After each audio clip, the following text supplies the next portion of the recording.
friends, this is going to be chapter 2 of Winn Dixie. Mrs. Miller read chapter 1. We found out how Opal got a dog. So this is chapter 2. That summer I found Winn Dixie was also the summer that me, the preacher, moved to Naomi, Florida. So he could be the new preacher at the Open Arms Baptist Church of Naomi. My daddy is a good preacher and a nice man. But sometimes it's hard for me to think about him as a daddy because he spends so much time preaching or thinking about preaching or getting ready to preach. And so in my mind, I think of him as the preacher. Before I was born, he was a missionary in India, and that is how I got my first name. But he calls me by my second name, Opal, because that was his mother's name, and he loved her a lot. Anyway, while me and Winn Dixie walked home, I told him how I got my name. I told him how I had just moved to Naomi. I also told him about the preacher and how he was a good man, even if he was too distracted with many sermons, prayers, and suffering people to go to grocery shopping. But you know what? I told Winn Dixie, you are a suffering dog, so maybe he'll take to you right away.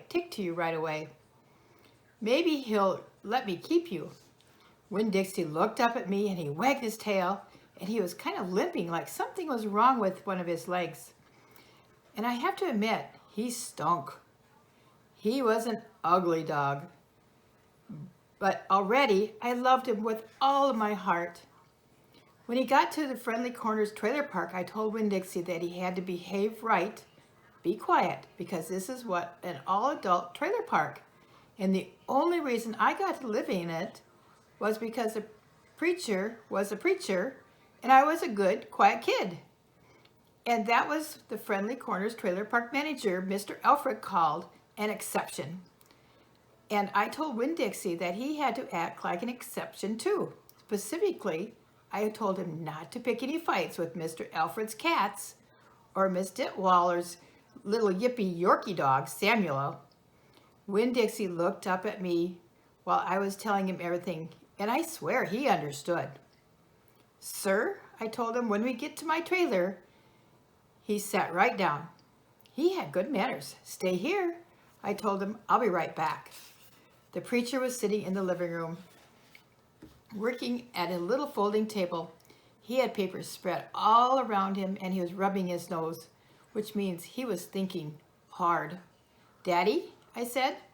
He said back. Daddy, do you know how you always tell me that we should help those less fortunate than ourselves? He said. He rubbed his nose and looked around at his papers. Well, I said, I found a less fortunate at the grocery store. Is that right? He said. Yes, sir, I told him. I stared at the preacher really hard. Sometimes he reminds me of a turtle hiding inside his shell, in there thinking about things and not ever sticking his head out into the world. Daddy, I was wondering, could this less fortunate, could he stay with us for a while? Finally, the preacher looked up at me. Opal, he said, what are you talking about? I found a dog, I told him, and I want to keep him. No dogs, the preacher said. We've talked about this before. You don't need a dog. I know it, I said. I know I don't need a dog, but this dog needs me. Look, I said, and I went to the trailer door and I hollered, Winn Dixie! Winn Dixie's ears perked up in the air and he grinned and he sneezed and then he came limping up the steps into the trailer and put his head right in the preacher's lap, right on top of the pile of papers. The preacher looked at Winn Dixie. He looked at his ribs and his matted up fur and the places where he was bald. The preacher's nose wrinkled up. Like I said, the dog smelled really bad. Winn Dixie looked up at the preacher. He pulled back his lips and he showed the preacher all of his crooked yellow teeth and wagged his tail and knocked some of the preacher's papers off the table. Then he sneezed and some more papers fluttered on the floor. What did you call the dog?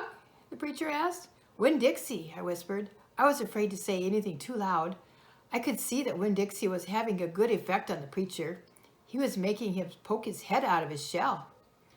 Well, said the preacher, he's a stray if I've ever seen one. He put down his pencil and scratched Winn Dixie behind the ears. And a less fortunate, too. That is for sure. You looking for a home? The preacher asked real soft to Winn Dixie. Winn Dixie wagged his tail. Well, the preacher said, I guess you found one. That's chapter 2, boys and girls. Have a great night. Bye-bye.